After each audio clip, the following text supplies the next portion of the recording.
Ride గారు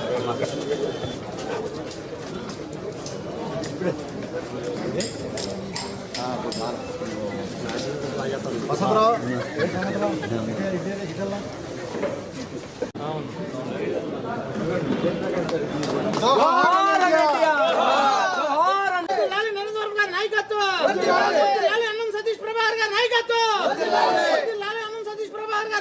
BJP party BJP party ఉమ్మడి అభ్యర్థిగా రేపు 13వ తారీఖు జరిగే ఎలక్షన్ లో నేను పోటీ చేసుకున్న విషయం మీ అందరికీ తెలిసిందే. నాయకులందరూ కలిసి ప్రెస్ మీట్ పెట్టుకోవాలి అని ఇంతకు ముందులే నిర్ణయం తీసుకోవడం, అందులో భాగంగా 2-3 ప్రెస్ మీట్లు ఏర్పాటు చేయడం జరిగింది. మాజీ ఎమ్మెల్సీ అల్లం సతీష్ గారు ఆయన బిజినెస్ నిమిత్తం వేరే ప్రోగ్రామ్స్ నిమిత్తం ఇతర రాష్ట్రాల్లో ఇతర దేశాల్లో ఉండటం వల్ల ఇప్పుడు దాకా కలిసి ప్రెస్ మీట్ పెట్టుకోవడానికి కొంచెం దూరం ఏర్పడింది. దూరం మీన్స్ రోజులు గడిచాయి. ఆయన నిన్న రావటం కలిసి ప్రెస్ మీట్ పెడదాం. ఇక్కడికి వచ్చిన తర్వాత వైబ్రేషన్ వచ్చింది. చాలా సంవత్సరాల తర్వాత మళ్ళీ టెక్నికల్ గా పార్టీ వేరైనా మనసంతా ఉంటుంది.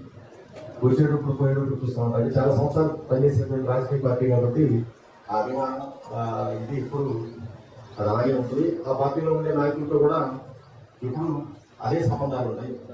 ఆ సంబంధాలు ఇప్పుడు పార్టీలు మారినా కూడా వ్యక్తిగతంగా ఇప్పుడు ఏ ఒక్కరికి కూడా దూరం అవ్వలేదు లేదని మాత్రం నేను ఖచ్చితంగా చెప్తున్నా. అదే అభిమానం మాకుంది. ఆ పార్టీలో తెలుగుదేశం పార్టీలో పనిచేసే ప్రతి ఒక్క నాయకుడి కార్యకర్తలు కూడా అదే సంబంధం, పార్టీలో లేకపోయినా కూడా అదే సంబంధం ఉందని నమ్ముతున్నాను. వాళ్ళందరినీ కూడా మరొకసారి ఈ యొక్క ఎన్నికల సందర్భంగా అందరినీ మళ్ళీ ఇక్కడ కలవడం, మా అభ్యర్థుల ఎమ్మెల్యే అభ్యర్థిగా నరేంద్రబాబు గారు, ఎంపీ అభ్యర్థిగా కృష్ణప్రసాద్ గారు కానీ మన నియోజకవర్గంలో గెలుపు దిశగా మనమందరం కలిసి పనిచేయాలనేటువంటి విషయంలో రెండవ మాటకి పనులు లేకుండా ఎవరికి వీలైనంత వారు శక్తి మంచి లేకుండా కృషి చేయాలి అని మాత్రం అన్ని పార్టీల వాళ్ళు, తెలుగుదేశం పార్టీ కార్యకర్తలు కానీ, బీజేపీ కానీ, జనసేన కానీ ముగ్గురు కలిసిగా పని చేయాలని అభ్యర్థిస్తా ఉన్నారు. ఈ 5 సంవత్సరాల్లో ఎలా ఉంది ఆ పరిపాలనని ఈ పరిపాలనని మీరు బేరీజు వేసుకోండి. నేను అంటున్నా జగన్ గారు, మీ ఇంట్లో మంచి జరిగితే నాకు ఉంటుంది. మంచి జరగకుంటే 2013, 14, 15 అకౌంట్ వేసి వాడు చేసుకునే మనం చేసుకునేకుండా వాడి బ్రతుకు వాడి బతకనుకున్నా వాడికి వచ్చే ఆదాయం మొత్తాన్ని మన బ్రతుకు లాగేసుకుంటూ ఆయనకు ఆదాయం లేకుండా చేసి నేను ఇంట్లో డబ్బులు ఇచ్చాను, నేను ఇంట్లో డబ్బులు ఇచ్చాను, నీకు ఇస్తే నాకు ఇస్తే నాకు ఆయన ఏమో సరే తన బ్రతుకుని తను బ్రతకగలిగేలాగా మనం చేయగలిగితే చాలు. 5 సంవత్సరాలు ఏమి ఇవ్వాలి మేము 14 నుంచి 19 వరకు వ్యక్తిగతంగా ఎవరైనా డబ్బులు ఇవ్వాలి.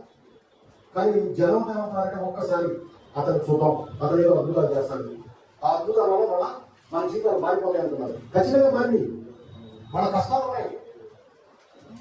10,000 రూపాయలు ఇస్తామన్నాడు, 10 మార్గాల్లో డబ్బులు దోచేస్తామని 20,000 దోచేస్తామన్నాడు.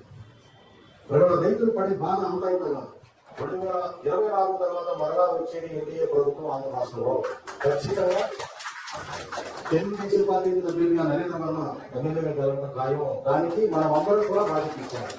ఓన్లీ గెలవడంతో మాత్రమే అయిపోయిందని అనుకుంటా. ఈ నియోజకవర్గంలో జరిగినటువంటి అనేక కార్యక్రమాల మీద ఇప్పుడు ఏ విధంగా గెలవాలని కోరుకుంటామో గెలిచిన తర్వాత కూడా ఇదే కొనసాగించాలి. ఈ ఉమ్మడిగా మనం కలిసి ఏ విధంగా ముందుకు పనిచేస్తా ఉన్నామో అదే విధంగా పనిచేసి జరిగినటువంటి ప్రతి పొరపాటును సరిదిద్దవలసినటువంటి బాధ్యత గెలిచిన ఎమ్మెల్యేగా తన మీద ఉంటుంది. ఈ పార్టీ తరఫున పనిచేసినటువంటి మా మీద ఉంటుంది. ఖచ్చితంగా ప్రజలకు అనే జవాబుదారి తనతో ఇవ్వడం. ఓట్లు ఏ విధంగా అడుగుతున్నామో మీ గ్రామాలకు మేము భరోసాగా ఉంటాం, మీ రైతులకు అండగా ఉంటాం అని ఎలా చెప్తున్నామో అలాగే రేపు మేము అంతే బాధ్యతగా కూడా మీకు ఆన్సర్గా ఖచ్చితంగా మేము ఉమ్మడి ప్రభుత్వం ఖచ్చితంగా ఉంటుంది అనే విషయాన్ని మనం చేస్తాము. 5 సంవత్సరాలు కౌన్సిలర్ లేడు, చైర్మన్ లేడు, చుట్టుపక్కల గ్రామాలు విలీనం అని చెప్పారు. మున్సిపాలిటీ పెద్దది ఇది ఒక సినిమాని హైట్ చేసి చూపిస్తాం, 3Dలో చూపిస్తారు. చిన్న సినిమా పెద్ద సినిమా 3D అలా చూపించి చుట్టుపక్కల గ్రామాలని విలీనం అనే ఒక చిన్న గ్రామం, పెద్ద గ్రామం, ఆ గ్రామాన్ని ఆ గ్రామాల్లో ఎన్నికలు అనుకూలంగా చేశారు. దీనికి కారణం ఏంటి? ఆ గ్రామాల్లో అధికంగా ఉంది బీసీలు, రెడ్డిస్. ఆ గ్రామాల్లో ఆ బీసీలకి ఆ రెడ్డిస్కి వార్డు మెంబర్లు కాకూడదు, సర్పంచ్ కాకూడదు. ఎందుకు ఆ రెడ్డిస్ అధికారం కాకూడదు.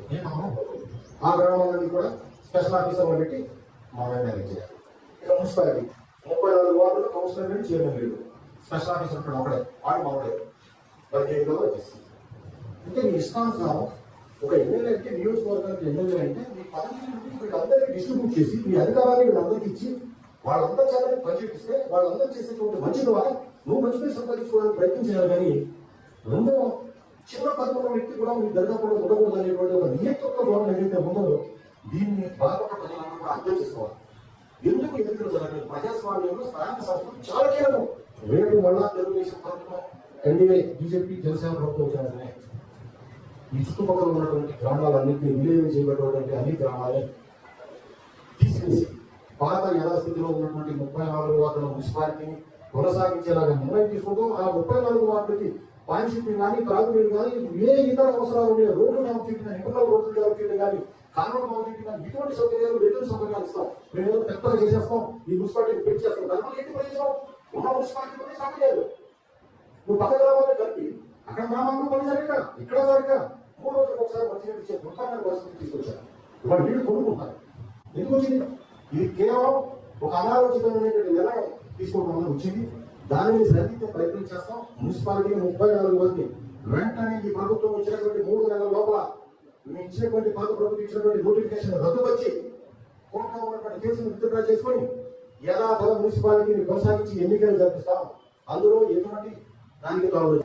మన వల్ల ఈ నియోజకవర్గానికి మొత్తానికి మేలు చెప్పకపోయినా పర్వాలేదు. కానీ మన వల్ల, మన ప్రవర్తన వల్ల, మన ఆలోచన వల్ల ఏ ఒక్క వ్యక్తికి కూడా నష్టం చాలకూడదు. ఆ విధానాన్ని బహుమతిగా దాన్ని గెలిపించండి.